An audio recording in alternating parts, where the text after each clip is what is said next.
Hey guys, welcome back to the new video. I hope you all are doing really well. My name is Manish and today's video is going to be about the resignation process of TCS.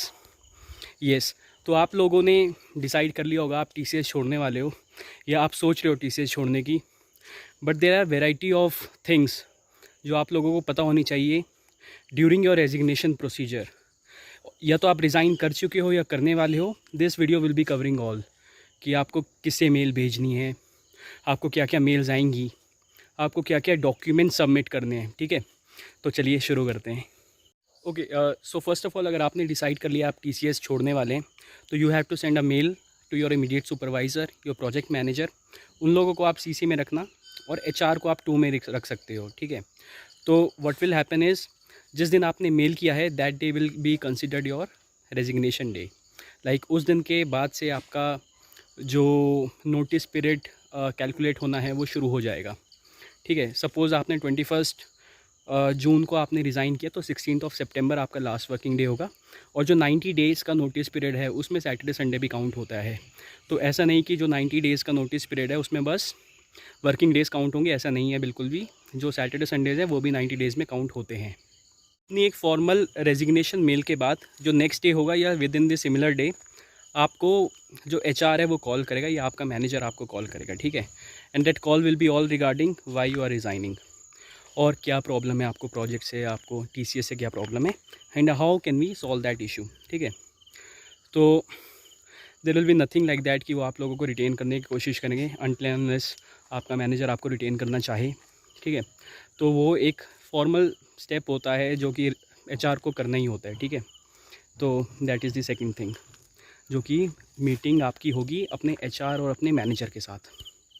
सो इस meeting के बाद से your HR will tell your manager to initiate your separation within Ultimatix. ठीक है, तो आपका जो separation initiate होगा उसके बाद आपको कैसे पता लगेगा आपका रेजिग्नेशन सिस्टम में रिफ्लेक्ट होना स्टार्ट हो गया है. You will be getting a mail और उस मेल का जो सब्जेक्ट होगा वो होगा रेजिग्नेशन एक्नॉलेजमेंट मेल. ठीक है, रेजिग्नेशन एक्नॉलेजमेंट मेल का मतलब है कि आपका जो रेजिग्नेशन है वो सुपरवाइज़र ने इनिशिएट कर दिया है अल्टीमेटिक्स में.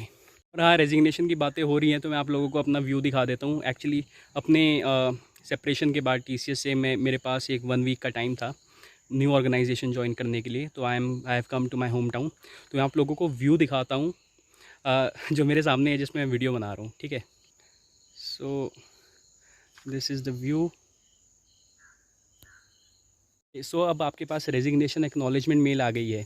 तो अब उसके बाद क्या, उसके बाद योर HR जो आपका प्रोजेक्ट HR होगा he will be keeping a series of meeting. और वो मीटिंग्स यूजुअली होगी रेजिग्नेशन प्रोसेस के बारे में कि आपको अपने सारे डॉक्यूमेंट्स, जो भी आपकी सैलरी स्लिप है, जो भी आपका ऑफ़र लेटर है, जो भी आपका अपॉइंटमेंट लेटर है TCS के साथ, वो सब आपको अपनी पर्सनल ईमेल ID में रखना है. तो it will be all about that. ठीक है, उसके बाद जब भी सिस्टम में जो HR होगा वो आपका रेजिग्नेशन एक्सेप्टेंस करेगा.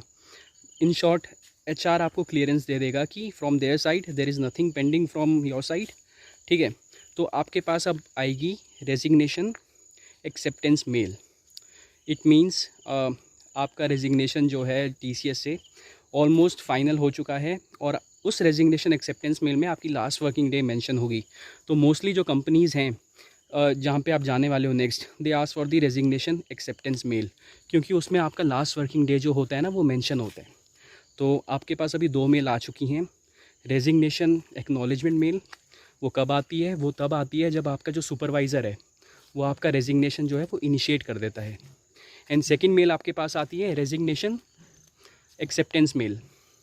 एंड वो मेल कब आती है, वो मेल तब आती है जब HR से आपको क्लियरेंस मिल जाता है. ठीक है, रेजिग्नेशन एक्सेप्टेंस मेल के बाद क्या करना होगा, उसके बाद कुछ नहीं. जब आपके लास्ट के 2 वीक्स बचेंगे ऑर्गेनाइजेशन में तो your separation officer will be setting up a meeting. ठीक है, जो भी एसोसिएट्स जो TCS में रिज़ाइन कर रहे हैं आपके साथ, आपके सेपरेशन ऑफिसर के अंडर जो हैं, तो एक सेपरेशन ऑफिसर असाइन रहता है सबके लिए लोकेशन वाइज. तो आपको वो सेपरेशन ऑफिसर मेल करेगा. ठीक है, वो और उस मेल में वो फॉर्मल मीटिंग होगी, उसमें आपके सारे डाउट्स जो भी सेपरेशन को लेके हैं वो सब क्लियर होंगे. ठीक है, और उस मेल में आपको मिलेगा एक सेपरेशन किट. ठीक है, तो that separation kit is very important. ठीक है, अब नेक्स्ट जो इस वीडियो का वो सीरीज़ होने वाली है, जो मैं आगे डिस्कस करने वाला हूँ, that will be all about the separation kit. Separation kit में आपके पास डॉक्यूमेंट्स रहेंगे जो आपको अपने लास्ट वर्किंग डे से पहले ऑलमोस्ट 1-2 दिन पहले आपको अपने सेपरेशन ऑफिसर को भेजना होता है।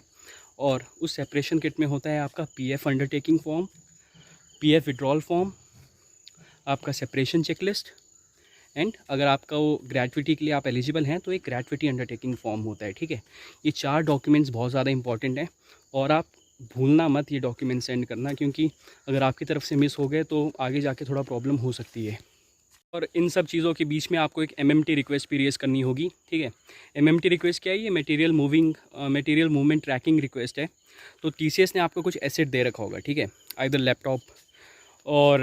Laptop bag, mouse, monitor, CPU, जो भी आपको TCS ने दे रखा है, वो आपको उसके डिलीवरी के लिए रिक्वेस्ट रेज़ करनी है, जिसको MMT रिक्वेस्ट कहते हैं, ठीक है।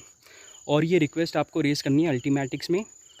और आप कोशिश करेगा आप सेल्फ़ डिलीवरी चूज़ करें। वैसे भी अब जो third party pickup of the asset है वो बंद हो चुका है, क्योंकि अब कोविड की सिचुएशंस काफ़ी नॉर्मलाइज हो चुकी हैं। तो आप सेल्फ़ डिलीवरी चूज़ करिएगा और आपको अपने लास्ट वर्किंग डे के दिन जाना पड़ेगा ऑफिस वो एसेट जो है वो रिटर्न करने, ठीक है। तो एक MMT रिक्वेस्ट भी बहुत ज़्यादा इंपॉर्टेंट है। और ये MMT रिक्वेस्ट का स्क्रीनशॉट और आपकी एक GPS होता है, ठीक है। GPS का भी आपको एक स्क्रीनशॉट अपने सेपरेशन ऑफिसर को भेजना है, जिसमें कि पता लग जाएगा कि जो एसेट टैग है और जिसके लिए आपने रिक्वेस्ट रेज़ की है वो एक ही चीज़ है, ठीक है, एक ही एसेट है। अगर उसमें कुछ डिस्क्रिपेंसी हुई तो आपको अपना इनिशियल रिलीज़ लेटर जो है, जो आपको just on the day of your last working day आपको मिलता है, वो आपको नहीं मिलेगा अगर उसमें कुछ डिस्क्रिपेंसी है तो। चलो जी, तो अब रेजिग्नेशन की बातें करते करते हमारे 3 महीने ऑलमोस्ट पूरे होने वाले हैं और हम अब आ गए हैं अपने सेकेंड लास्ट डे की तरफ। तो सेकेंड लास्ट डे आपको क्या करना है? आपको अपने सेपरेशन ऑफिसर को एक ज़िप फोल्डर में जो भी उसने फॉर्म्स दिए थे आपको सेपरेशन किट में, वो आपको भर के भेजने हैं। आपको अपना MMT का स्क्रीनशॉट, अपनी GPS का स्क्रीनशॉट और उसके साथ अपना पैन कार्ड की कॉपी, आधार कार्ड की कॉपी एंड अपनी बैंक स्टेटमेंट या अपना कैंसिल चेक, ठीक है। ये सब आपके PF एडजस्टमेंट के काम में आते हैं ये सब। तो उन लोगों को प्रूफ चाहिए होता है आपकी बैंक अकाउंट का, ठीक है। तो आपको ये सब भी एक ज़िप फोल्डर में करके अपने सेपरेशन ऑफिसर को सेकेंड लास्ट डे भेजना है। और बहुत सारे क्वेश्चंस आते हैं, यार ये मैं अपने पर्सनल ईमेल आईडी जीमेल से भेजूँ या TCS मेल आईडी से भेजूँ। तो आई सजेस्ट यू आप ये जीमेल आईडी से भेजो, ताकि फ्यूचर में आपको ट्रैकिंग के लिए बहुत इजी रहे, क्योंकि आपकी TCS आईडी तो एनी हाउ बंद होने ही वाली है, ठीक है। तो ये आप कोशिश करिएगा ये आप भेजें अपनी पर्सनल ईमेल आईडी से। ये आपने अब अपने सेपरेशन के डॉक्यूमेंट्स जो है वो भी ज़िप फोल्डर में करके अपने सेपरेशन ऑफिसर को भेज दिए। और अब D-Day आ चुका है, ठीक है। D-Day मतलब आपका लास्ट वर्किंग डे आ चुका है। तो उस दिन आपको क्या करना है? उस दिन आपको अपने जाना है TCS ऑफिस, ठीक है। आपका एसेट किसी लोकेशन से आपको आया होगा, ठीक है। फॉर इन माई केस मुझे नोएडा 6 से आया था, तो मुझे नोएडा 6 जाना था। पर मेरे पास ये ऑप्शन था कि मैं जो मेरी बेस ब्रांच है TCS न्यू दिल्ली, मैं न्यू दिल्ली के किसी भी ऑफिस में जाके अपना एसेट सबमिट कर सकता हूँ, ठीक है। तो आपको जाना है और वहाँ पे आपको IAS एडमिन की कोई भी अप्रूवल लेने की ज़रूरत नहीं है। रिसेप्शन के सामने एक सिक्योरिटी चेक होता है। सिक्योरिटी चेक में आप अपना सारा जो भी डॉक्यूमेंट्स है आपके, जैसे कि हो गया अपना लैपटॉप बैग, माउस, एसेट, जो भी TCS के एसेट्स आपके पास हैं, आप वो सारे एसेट सिक्योरिटी गार्ड के सामने सरेंडर करिए। वो आपको एक चेकलिस्ट देंगे जिसमें आपको टिक करना है अपना ईमेल आईडी, अपना नाम, अपना MMT जो आपने रिक्वेस्ट रेज़ की थी उसका नंबर, ये सब आपको फिल करना है। और they will thoroughly check your asset, ठीक है। वो आपका लैपटॉप बाहर से चेक करेंगे, कोई फिज़िकल डैमेज तो नहीं है। And they will also log in to your network, to your laptop, कि अच्छे से लॉगिन हो रहा है। माउस चला के देखेंगे, केबल कॉर्ड देखेंगे, सब कुछ ध्यान से देखेंगे। और जब उन्हें लगेगा कि एसेट में कोई भी प्रॉब्लम नहीं है तो वो अपनी तरफ से एक रिसीव्ड का आपको रिसिप्ट दे देंगे, ठीक है, स्टैम्प मार के। तो डैट इज़ वेरी इंपॉर्टेंट, ठीक है। ये रिसिप्ट जो है ये आपको किसको भेजनी है? ये आपको भेजनी है अपने जो भी आपका बेस लोकेशन है उसकी IAS लोकेशन को, और ये आपको भेजनी है अपने सेपरेशन ऑफिसर को, ठीक है। और इस चेकलिस्ट के मिलते ही your separation officer will release your initial release letter, ठीक है। तो मेरे केस में मुझे सेम डे ही मिल गया। जिस दिन मेरा लास्ट वर्किंग डे था उसकी शाम को ही मुझे मेरा इनिशियल रिलीज़ लेटर आ गया मेरे जीमेल पे, ठीक है।